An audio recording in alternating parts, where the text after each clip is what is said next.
Hello boys. पिछली video clip में मैंने आपको अवयवों के गुणन के संबंध में बताया था।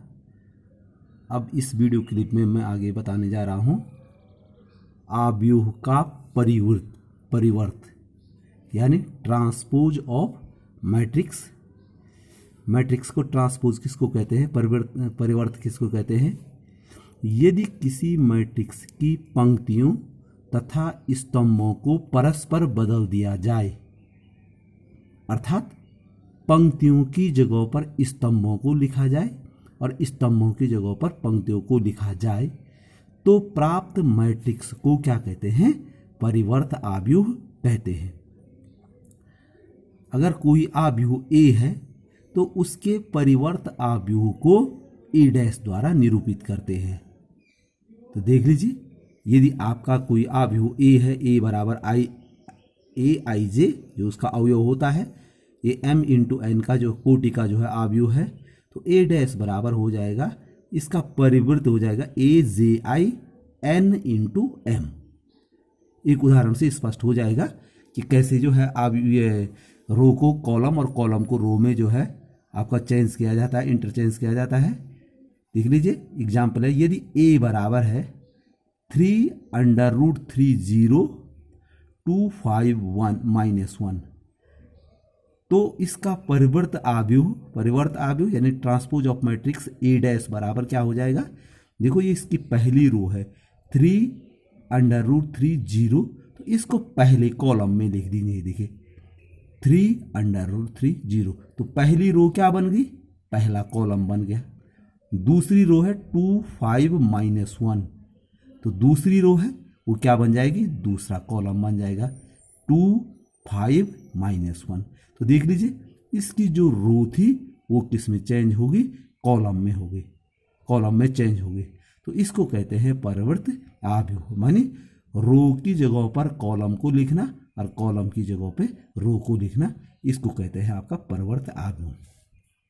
अब अवयव के परिवर्त के गुणधर्म है कुछ। पहला गुणधर्म है आपका नंबर ए डैश सारे का डैश बराबर ए डैश सारे का डैश, माने ए डैश माने ए का परिवर्त और उसका भी परिवर्त बराबर स्वयं क्या होता है? ए। एक एग्जाम्पल के द्वारा मैं आपको थोड़ा दिखा दूं। जैसे ये आपका ये पेन दिखाई दे रहा है, मान के चलो इसको आप क्या कहें ए, तो इसका परिवर्त हो जाएगा ए। देखो ए डैश जो है आपका ये हो जाएगा, फिर उसका फिर से परिवर्त करेंगे तो फिर वापस क्या हो गया? ये ए हो गया ये। तो यहाँ पर जो है ए डैश सारे का डैश बराबर ए। दूसरा है के ए, अगर किसी अवयव को के किसी जो है कांस्टेंट से गुणा किया जाए के ए, इसका परिवर्त बराबर है के इंटू ए डैश, यानी उसके परिवर्त को के से गुणा करने पर, कोई के जो है कोई कांस्टेंट है तो के ए सारे का डैश बराबर के ए डैश। के का डैश नहीं होता, के तो एक कांस्टेंट होता है, डैश होगा तो किसका होगा? ए का। तीसरा जो है गुणधर्म है वो है ए प्लस बी सारे का डैश, यानी दो अवयवों को हमने जोड़ा ए और बी को और तब उसका परिवर्त किया, तो ये बराबर होता है ए डैश प्लस बी डैश, अर्थात उनके अलग अलग परिवर्त के अवयवों के योग के बराबर होता है। तो ए प्लस बी सारे का डैश बराबर ए डैश प्लस बी डैश। और चौथा गुणधर्म है वो है ए इंटू बी सारे का डैश बराबर होता है बी डैश ए डैश। याद रखिए इसको ध्यान से, ए बी सारे का डैश बराबर बी डैश ए डैश होता है। ए डैश बी डैश नहीं होता है, क्या होता है? बी डैश ए डैश। यहाँ पर ए बी है और ए बी सारे का डैश बराबर बी डैश ए डैश।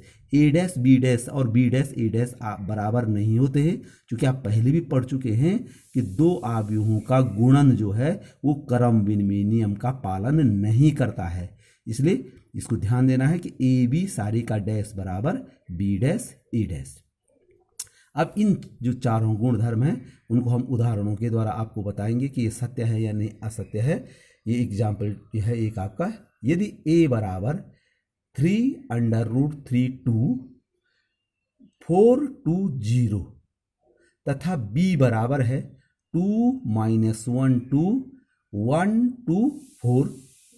तो आपको ये बताना है, ये पहले वाला गुणधर्म कि ए डैश सारे का डैश बराबर ए। इसको कैसे बताएंगे? सबसे पहले हम ए डैश ज्ञात कर देंगे। तो ए डैश कैसे ज्ञात करेंगे? इस ए का जो है, ये जो ए दे रखा है, इसका ट्रांसपोज करना है। तो देख लीजिए, इसका ट्रांसपोज करेंगे तो इसकी जो पहली रो है 3√3 2, ये पहला कॉलम बना देंगे। 3√3 2 कॉलम के वाइज लिखेंगे। 4 2 0 दूसरी रो है, उसको दूसरे कॉलम में लिख देंगे 4 2 0। तो ये आपका ए डैश हो गया। फिर ए डैश का डैश, ए डैश का भी डैश, यानी ए डैश का भी ट्रांसपोज, तो फिर इसका भी ट्रांसपोज करेंगे। अब इसका ट्रांसपोज कैसे करेंगे? फिर से वही, इसकी पहली रो को पहले कॉलम में लिख देंगे आपका। ये देखो मैंने इसमें लिखा है ए डैश का डैश मानी इसका डैश, तो यहाँ पर ये मैंने पूरा लिखा हुआ फिर से, और उस पर डैश लगा रखा है। तो इसका ट्रांसपोज कैसे करेंगे आप? देखो, इसकी पहली रो को पहले कॉलम में 3 4, तो पहला कॉलम में लिख देंगे 3 4। दूसरी रो है √3 2, तो √3 2 दूसरा कॉलम बन जाएगा। तीसरी रो है 2 0, वो तीसरा कॉलम बन जाएगा आपका। यानी पहली रो पहला कॉलम बन जाएगा, दूसरी रो दूसरा कॉलम बन जाएगा, और तीसरी रो तीसरा कॉलम बन जाएगा। तो आप जरा इसको ध्यान से देखेंगे, अगर आप इसको पढ़ेंगे तो 3√3 2, ये देखिए 3√3 2 और 4 2 0, यानी ये फिर से किसके बराबर हो गया? ए के बराबर हो गया। तो यानी ए डैश सारे का डैश बराबर क्या हो गया? ए। दूसरा ये सिद्ध करना हमने के ए सारे का डैश बराबर क्या होता है?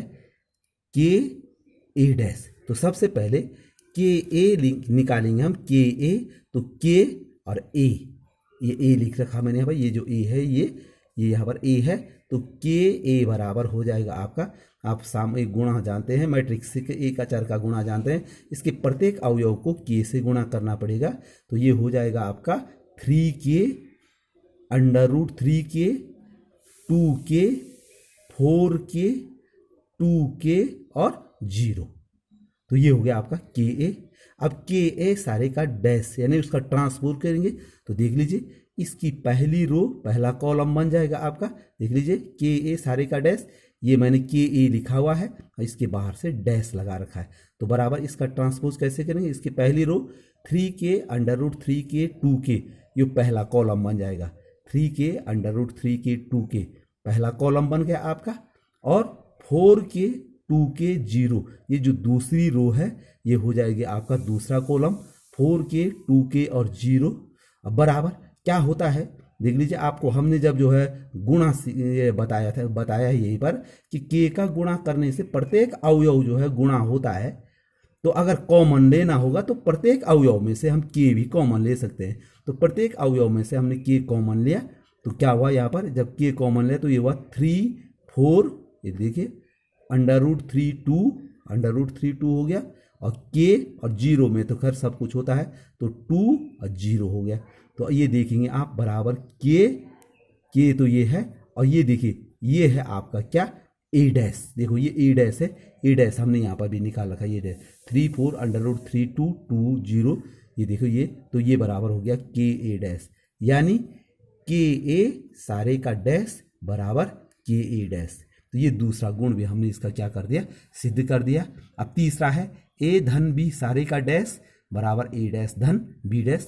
तो देख लीजिए इसको आगे, ये हो गया आपका, यहाँ पर हो गया आपका, ये देखिए ए धन बी बराबर हो गया, यहाँ पर लिखा मैंने, ये ए है हमारा और ये बी है। याद रखिए, ए और बी का योग तभी संभव है जब इनकी कोटि समान हो। इसको ध्यान रखिए, ए और बी को तभी जोड़ा जा सकता है जब इनकी कोटि क्या हो? समान हो। तो देख लीजिए, ये 3 × 2 का है, ये भी 3 × 2 का है, इसमें सॉरी 2 × 3, इसमें 2 रो हैं और 3 कॉलम है, तो 2 × 3 का ये है, ये भी 2 × 3, 2 रो और 3 कॉलम है। तो जब इनको जोड़ेंगे तो ये हो गया 2 और 3 और 2 5 √3 - 1 और 2 + 2 4 हो गया। 4 + 1 ये यहाँ पर 5 हो गया। संगत अवयवों को जोड़ा जाता है। 2 + 2 = 4 हो गया और 0 + 4 = 4। इसके संगत अवयवों को हमने जोड़ा तो a + b हमारा निकल गया। अब a + d सारे का डैश, तो यहाँ पर ये a + b ये ही मैंने यहाँ पर भी लिखा हुआ है, इसका डैश लगा हुआ है। ट्रांसपोज कैसे करेंगे, इसकी पहली रो, इसका पहला कॉलम 5√3 - 1 4, 5√3 - 1 4, और दूसरी रो 5 4 4, ये दूसरी रो है, ये दूसरा कॉलम बन जाएगा। इसको मैंने इक्वेशन नंबर 1 लिखा है। अब निकालना है a' + b'।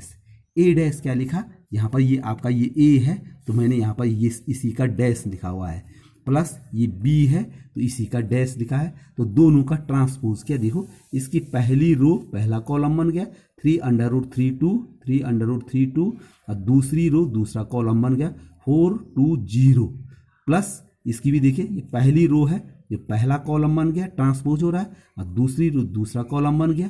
तो आप देख लीजिए इनको जोड़ेंगे संगत अवयवों को, 3 + 2 = 5, 4 + 1 = 5, √3 - 1 हो गया, √3 - 1, और ये हुआ 2 + 2 = 4, 2 + 2 = 4, और 0 + 4 = 4। ये इक्वेशन नंबर 2 हो गया। तो आप देख रहे होंगे कि इस इक्वेशन नंबर ये 1 है यहाँ पर, और ये इक्वेशन नंबर आपकी 2 है, यहाँ पर ये 2 है।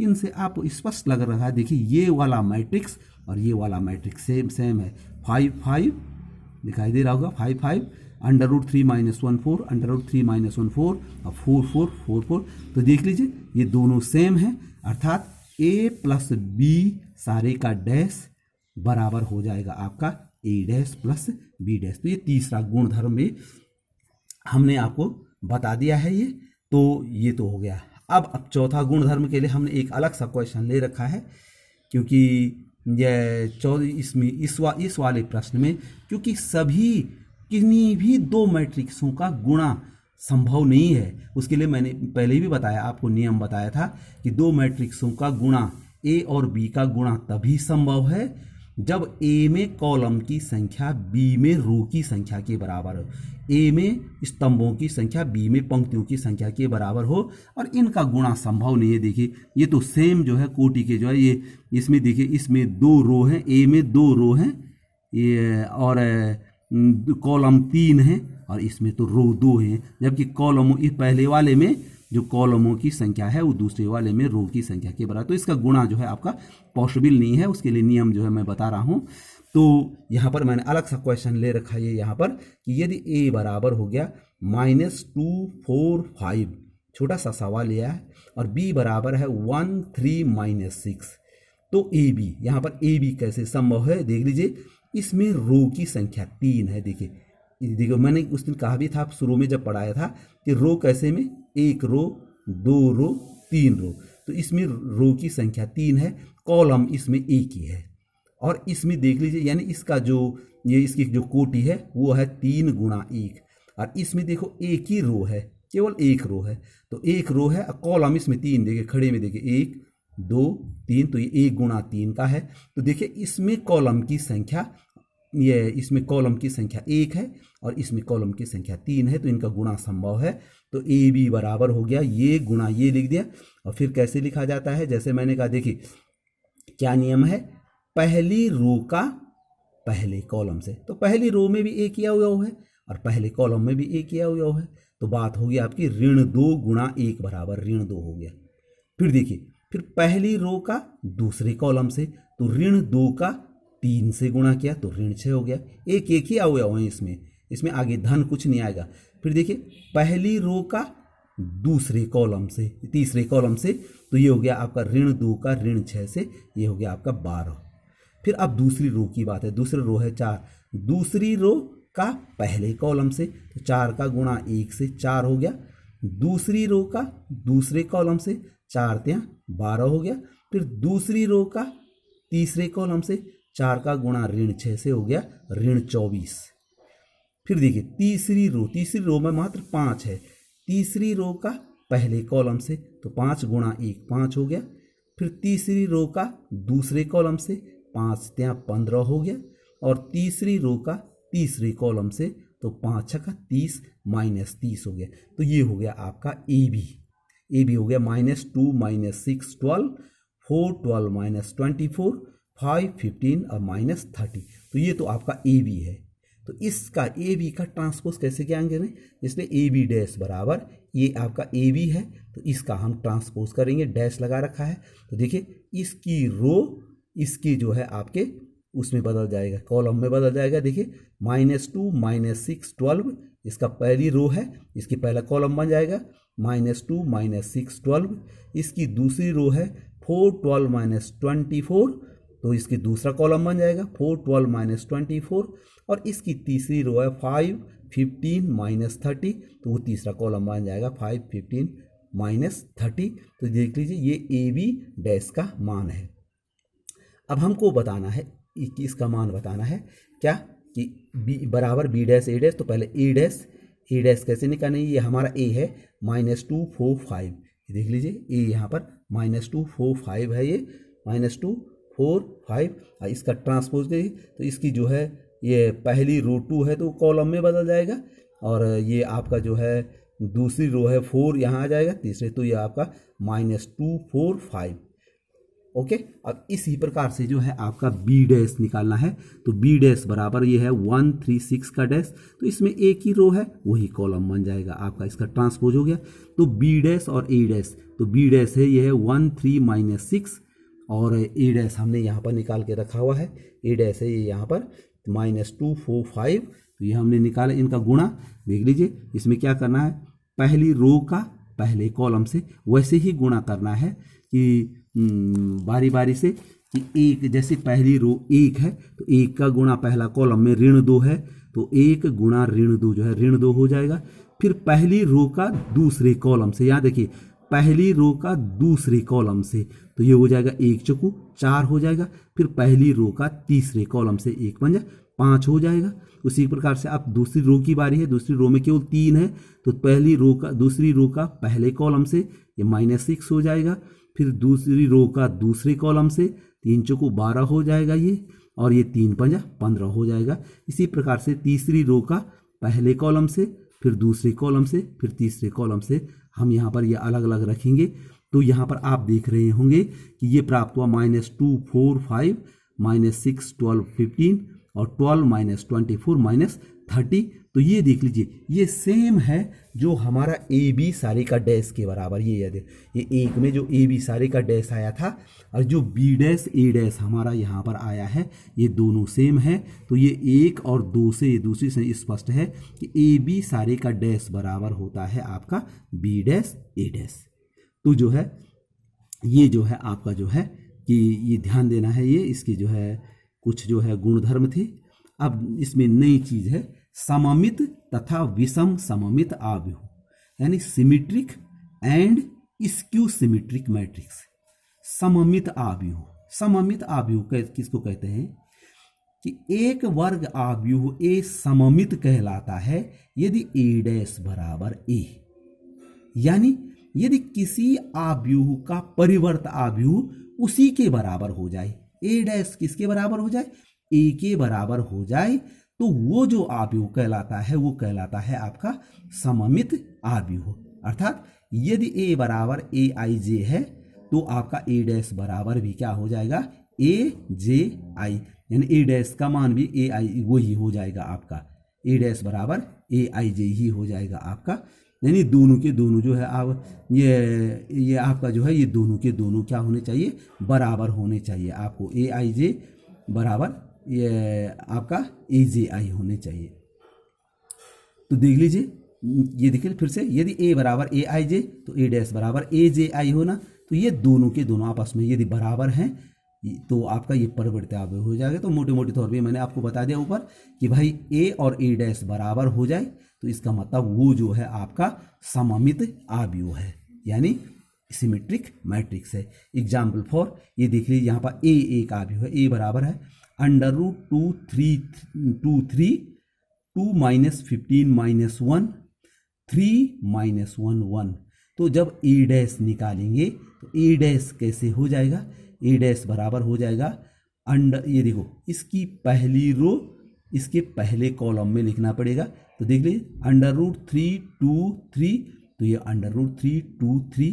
फिर दूसरी रो को दूसरे कॉलम में लिखे, तीसरी रो को तीसरे कॉलम में लिखे। तो हमने ये देखा कि देख लीजिए ये भी ये फिर बराबर हो गए, इसी के बराबर हो गया, ए के बराबर हो गया ये √3 2 3 √3 2 3। देखिए 2 -1.5 -1 2 -1.5 -1 और 3 -1 1 3 -1 1। तो इसका मतलब ए डैश बराबर आपका ए है, तो ए कैसा आव्यूह है? सममित आव्यूह है। ठीक है। अच्छा, विषम सममित आव्यूह यानी स्क्यू सिमेट्रिक मैट्रिक्स कैसे कहलाता है कि एक वर्ग, याद रखिए ये वर्ग आव्यूह होने चाहिए, सामान्य आव्यूह नहीं वर्ग आव्यूह, क्योंकि तभी तो उसका ट्रांसपोज की कोटि वही होगी, इसलिए वर्ग आव्यूह होने जरूरी हैं। तो एक वर्ग आव्यूह ए विषम सममित कहलाता है यदि ए डैश बराबर -a है। ए डैश बराबर, इसमें देखो सममित में ए डैश बराबर a था और इसमें ए डैश बराबर -a है, अर्थात ए जे आई बराबर -aij। तो देख लीजिए एक एग्जाम्पल है, यहाँ पर a है आपका 0 EF -e 0g और -f g और 0। तो देख लीजिए जब हम इसका ट्रांसपोज करेंगे ए डैश बराबर निकालेंगे तो ए डैश बराबर देखो इसकी याद रखिए इसकी जो है ये इसकी पहली रो है आपकी, ये देखिए 0 EF, तो ये हमने इसका पहले कॉलम में लिख दिया 0 EF। ये दूसरी रो है -e 0g, तो -e 0g दूसरे कॉलम में लिख दिया। तीसरी रो है आपका -f -g 0, तो ये हो जाएगा आपका, ये तीसरे कॉलम में आ जाएगा -f -g 0। तो देख लीजिए इन सब अवयवों में हमने क्या किया कि माइनस कॉमन ले लिया, तो माइनस कॉमन लेने से क्या हुआ आपका, ये 0 हो गया आपका, और आपका ये 0 हो गया, ये e हो गया, f हो गया, इनका माइनस हट गया, ये e धन था तो ये -e हो जाएगा, 0 g माइनस का प्लस हो जाएगा, और ये f और g दोनों माइनस हैं तो प्लस, ये यहाँ से जो है माइनस लेने पर ये हमने जो है इनमें माइनस लिया तो ये दोनों माइनस हो जाएंगे और 0 हो जाएगा। तो देख लीजिए ये आपका बराबर माइनस, और ये जो वैल्यू है ये किसकी वैल्यू है आपकी ए की, देख लीजिए ये ए की वैल्यू है। तो देख लीजिए ये विषम सममित मैट्रिक्स है कि यदि किसी ये कोई वर्ग आव्यूह हो आपका विषम सममित कहलाता है यदि जो है आपका जो है क्या हो जाए ए डैश बराबर -a हो जाए। अब जो है आपकी जो है इसमें जो है मैं आपको एक दो जो है प्रमेय बता रहा हूँ, थ्योरम, इसकी एक दो थ्योरम बता रहा हूँ मैं आपको। वो प्रमेय क्या है इसकी देख लीजिए जरा इसको। ये कह रहा है वास्तविक अवयवों वाले किसी वर्ग आव्यूह ए के लिए a + a' एक सममित आव्यूह तथा a - a' एक विषम सममित आव्यूह होता है। देख लीजिए अगर वास्तविक अवयव वाला जो है आपका जो है कोई आव्यूह जो है आपका a है, तो देखो ये a + a' क्या हो जाएगा, ये सममित होता है, और a - a' क्या होता है, विषम सममित होता है। इसका प्रूफ दे रहे हैं कि माना हमने पहले ये बताना है कि a + a' सममित होता है कि नहीं है। देख लीजिए हमने माना b को माना b बराबर a + a'। अब सममित के लिए क्या नियम है कि जो आव्यूह सममित किसी आव्यूह a के लिए सममित का मतलब हुआ कि a बराबर -a, तो हमने a + a' को b मान लिया, तो b बराबर जो है आपका a + a', तो b' बराबर क्या होना चाहिए, अगर b' भी a + a' ही हो जाए यानी b का ट्रांसपोज है b', तो b' बराबर अगर a + a' हो जाता है तो इसका मतलब जो है a + a' क्या है, एक सममित आव्यूह है। तो देखो b' बराबर हो गया a + a' और इसका डैश कर दिया हमने, b' निकालने के लिए इसका डैश कर दिया।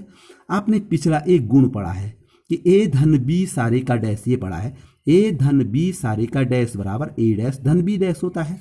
तो देख लीजिए ये सारे का डैश है तो इसका डैश भी हो जाएगा और इसका डैश भी हो जाएगा, तो बराबर इस a का डैश धन a' का डैश हो जाएगा।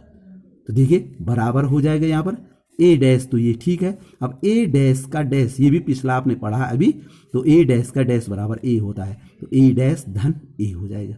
और ये आप जानते हैं पहले से कि जो आव्यूह हैं, आव्यूहों का योग क्रम विनिमय नियम का पालन करते हैं, आव्यूहों का योग, तो इनको हम आगे पीछे लिख सकते हैं। तो ए प्लस ए डैश, ये लिखा है मैंने, चूंकि ए धन बी बराबर बी धन, ये आव्यूह में होता है, तो ये देखिए ये बराबर हो गया आपका, फिर से ये बी का मान हो गया। ये देखिए ए प्लस ए डैश किसको माना था, बी, और अतः ये देखिए बी डैश बराबर क्या हो गया आपका, बी। इसका मतलब बी कैसा आव्यूह है, बी परिवर्त आव्यूह है। अब बी किसको मान रखा है, ए प्लस ए डैश को मान रखा है। अतः बी अर्थात ए प्लस ए डैश एक परिवर्त आव्यूह है। क्या करना हमने इसमें कि ए प्लस ए डैश, सॉरी, अर्थात ए प्लस ए डैश एक सममित आव्यूह है। तो सममित आव्यूह के लिए ए प्लस ए डैश को मैंने पहले बी माना, तो बी बराबर ए प्लस ए डैश हो गया, बी बराबर ए प्लस ए डैश हो गया। फिर बी डैश निकाला हमने, अब बी डैश का मान फिर से बी के बराबर आया, तो बी डैश बराबर बी का मतलब हुआ कि बी परिवर्त आव्यूह है। अब बी किसको मान रखा है, ए प्लस ए डैश, तो बी डैश कैसा आव्यूह है, एक सममित आव्यूह है, क्योंकि बी डैश बराबर बी हो गया, सममित आव्यूह है। और बी डैश किसको मान रखा है, बी किसको मान रखा है, ए प्लस ए डैश, तो अतः ए प्लस ए डैश एक कैसा आव्यूह है, सममित आव्यूह है। और अब जो है हमने जो है ए माइनस ए डैश को विषम, तो इसको जो है हम एक अलग से जो है आव्यूह, इसको भी हम मान के चलो सी मानते हैं, सी बराबर ए माइनस ए डैश, तो सी डैश निकालेंगे, क्योंकि अगर ये सी बराबर सी डैश हम कैसे मानेंगे, सी डैश बराबर इसका डैश हो जाएगा, ए माइनस ए डैश सारे का डैश, तो बराबर हो जाएगा, ये अलग अलग इन दोनों के डैश के बराबर हो जाएगा। जो नियम यहाँ पर है ए प्लस बी सारे का डैश बराबर ए डैश प्लस बी डैश, तो ये हो जाएगा आपका ए डैश प्लस ए डैश का डैश, तो ये बराबर हो जाएगा ए डैश ये है, और ए डैश का डैश बराबर आपका जो है ए हो गया आपका, जैसे ये डबल डैश है। अब इन दोनों से हमने माइनस कॉमन लिया, तो माइनस ए डैश हो जाएगा। देखो इसको खोलेंगे तो ये माइनस ए और ये माइनस माइनस का प्लस ए डैश हो जाएगा आपका। तो इस प्रकार से जो है आपका माइनस कॉमन लिया तो ए माइनस ए डैश, और ए माइनस ए डैश किसको मान रखा है, सी। तो आप देख रहे हैं सी डैश बराबर क्या आया, माइनस सी आया। अर्थात ये हमने परिभाषा में पहले ही बता दिया था कि ये स्क्यू सिमेट्रिक्स यानी विषम सममित आव्यूह की परिभाषा होगी कि आपका जो है ये सी डैश बराबर माइनस सी आया। अतः सी किसको मान रखा हमने, ए माइनस ए डैश को मान रखा है। तो अतः सी अर्थात ए माइनस ए डैश एक ऐसा आव्यूह है, विषम सममित आव्यूह है। अब एक और थ्योरम है हमारे यहाँ पर, किसी वर्ग आव्यूह को एक सममित तथा एक विषम सममित आव्यूहों के योगफल के रूप में व्यक्त किया जा सकता है। अगर कोई वर्ग आव्यूह है हमारे पास एक, तो उसको हम क्या लिख सकते हैं, एक सममित आव्यूह और एक विषम सममित आव्यूह के योग के रूप में लिखा जा सकता है। तो देखो माना ए एक वर्ग आव्यूह है, तो ए बराबर, ये आपको अभी बता दिया मैंने कि ए प्लस ए डैश जो है एक सममित आव्यूह होता है और ए माइनस ए डैश एक विषम सममित आव्यूह होता है। तो ए बराबर देख लीजिए 1/2 ए प्लस ए डैश प्लस 1/2 ए माइनस ए डैश होता है। ये तो ए का मान सीधे सीधे होता है, देखो खोलेंगे इसको तो ये 1/2 ए 1/2 है, ये तो ए हो जाएगा। अब 1/2 ए डैश अब माइनस 1/2 ए डैश से कैंसिल हो जाएगा। तो देख लीजिए ए बराबर होता है 1/2 ए प्लस ए बराबर 1/2 ए प्लस ए डैश प्लस 1/2 ए माइनस ए डैश, और बराबर हो गया, देख लीजिए ये सममित आव्यूह है और धन विषम सममित आव्यूह है। तो आपका हो गया ये आपका एक कोई आव्यूह ए है तो उसके एक सममित आव्यूह होगा ए 1/2 ए प्लस ए डैश, और उसका विषम सममित आव्यूह होगा 1/2 ए माइनस ए डैश। इसको जो है इस प्रकार से हम जो है दो आव्यूहों के रूप में लिख सकते हैं, एक सममित और एक विषम सममित आव्यूह के रूप में हम इसको लिख सकते हैं। इसमें हम जो है आपका एक एग्जाम्पल देख लीजिए, यहाँ पर एक एग्जाम्पल जो है मैं आपको बता रहा हूँ। एग्जाम्पल 22, माना b बराबर है 2 - 2 - 4 -1 3 4 1 माइनस 2 माइनस 3। ये देख लीजिए एक स्क्वायर मैट्रिक्स है, वर्ग मैट्रिक्स है, तो इसको एक सममित तथा एक विषम अवयवों के योगफल के रूप में कैसा व्यक्त करना है। तो b बराबर ये हो गया, तो ये b बराबर हो गया, तो ये हमने सीधे b डैश निकाल दिया। b बराबर ये हो गया तो b डैश निकाला, इसका ट्रांसपोज कर दिया हमने। 2 माइनस 2 माइनस 4, इसको पहली रो को पहला कॉलम, दूसरी रो को दूसरा कॉलम, तीसरी रो को तीसरा कॉलम। तो देखो माना इसका सममित आव्यूह माना x है, तो x बराबर हो जाएगा 1/2 b प्लस b डैश। ये देख लीजिए यहाँ पर बता तो रखा है कि a बराबर हो जाएगा, सममित आए 1/2 a प्लस a डैश। यहाँ पर a नहीं है बल्कि b आपका जो है माना x है, तो इसका सममित आव्यूह क्या हो जाएगा 1/2 b प्लस b डैश, सममित आव्यूह हो जाएगा। तो यहाँ पर देखो ये 1/2 ये b लिखा है प्लस b डैश, ये दोनों लिखे हुए हैं, बराबर 1/2। इनका जोड़ संगत अवयवों को जोड़ा गया है, ये संगत अवयव जुड़ गए इसके, जैसे 2 और 2 4, ऋण 2 और ऋण 1 ऋण 3, इस प्रकार से जोड़ा गया है। और बराबर 2 का भाग दिया गया है, तो जैसे 2 में भाग दिया तो 2 दूना 4, ऋण 3/2 ऋण 3/2 ऋण 3/2, 6 में 3 बार गया, इस प्रकार से इसमें 1 बार गया। और ये आपका जो है एक जो है इसका क्या हो गया, इसका ये सममित आव्यूह प्राप्त हो गया। इसी प्रकार से माना इसका विषम सममित आव्यूह आपका y है, तो y कैसे निकालेंगे 1/2 b माइनस b। देख लीजिए यहाँ पर फिर से बता रहा हूं मैं कि इसका ये सममित आव्यूह है और ये विषम सममित आव्यूह, तो a माइनस a डैश। तो ये आपका जो है आपका माना इसका विषम सममित y है, तो y बराबर हो गया 1/2 b माइनस b डैश हो जाएगा, बराबर हो गया 1/2 ये यहाँ पर जो है फिर वही ऊपर जो था ये b, ये आपका जो है ये b, ये माइनस b डैश, इसमें से इसको घटाया गया, जैसे 2 ऋण 2 हो गया आपका 0। इस प्रकार से फिर 2 का भाग दिया हमने सब में, ये घटाना है, प्रत्येक को ध्यान रहे घटाते समय 2 ऋण 2। अब ये देखो ऋण 2 ऋण 1 है, तो ऋण का धन हो जाएगा, तो ऋण 2 धन 1 माने ये ऋण 1 हो जाएगा, या ऋण 4 ऋण 1, तो ये ऋण 5 हो जाएगा। फिर 2 सब ऐसे ही सब घटेंगे और फिर 2 का भाग देंगे सब में, तो ये आपका ये प्राप्त हो जाएगा। तो ये b बराबर जो है आपका जो है ये आप ये इसके जो है क्या हो गया, एक जो है विषम सममित आव्यूह प्राप्त हो जाएगा, जहां b का मान इन x और y के योग के बराबर हो जाएगा। तो कहने का मतलब यदि हम किसी आव्यूह को जो है एक सममित और एक विषम सममित आव्यूह के रूप में के जो योग के रूप में लिखना चाहते हैं, तो उसका सममित हो जाएगा। जैसे माना अगर ये a है ये b है, तो b का सममित हो जाएगा 1/2 b धन b डैश, और b का विषम सममित आव्यूह हो जाएगा 1/2 b minus b dash. Okay.